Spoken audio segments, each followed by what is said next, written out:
এই তো আসছি। কি রান্না করছো আজকে?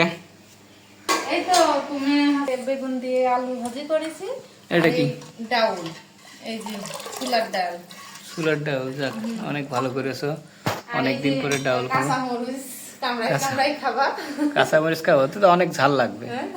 ঝাল লাগবে। ডাউলের সাথে খাওয়া। ডাউলের সাথে মরিচ খাবো। হুম।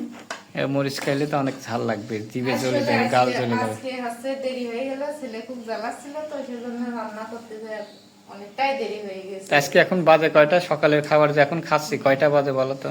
11টা। ঠিক 11টাই বাজে। তাহলে এই সকালের খাবার যদি 11টায় খাইতে হয় তাহলে কি কেমনটা লাগে দেখেন। এই দেখেন রাঁধছে ডাউল, এই যে আলু বেগুন এটা রান্না করছে। তো এখন সকালের খাবার খাবো আমরা। এখন বেলা 11টা বাজে। আমার ছোট বাচ্চা আছে, আসলে বাচ্চার খাওয়াইয়ে দাওয়াইয়ে ওষুধ খাওয়াইতে হয়, অনেক ঝামেলা, যার কারণে রাঁধতে দেরি হয়ে গেছে। বাচ্চারও ঠান্ডা লাগছে তো সেজন্য হচ্ছে রান্না করতে দেরি হয়েছে। ঠান্ডা লাগছে, গ্যাস দেওয়া লাগছে বাচ্চার অনেকটা problem। তাইলে এখন এইগুলো খাবো। তাহলে দাও তরকারি দাও, ওই যে ইসে দাও, ইসের তরকারি দাও, ওই যে ভাজি দাও।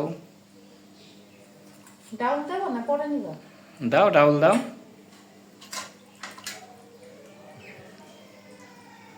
বেশি দেন, আর একটু অল্প দাও, আর একটু অল্প, আর একটু অল্প দাও। আর একটা কাঁচামরিচ দাও, একটু ইয়ে দেখে, জালি দেখে দাও, সবুজ সবুজটা দাও। ওটা বাবা, ওটা খেলে একদম শেষ হয়ে যাবো।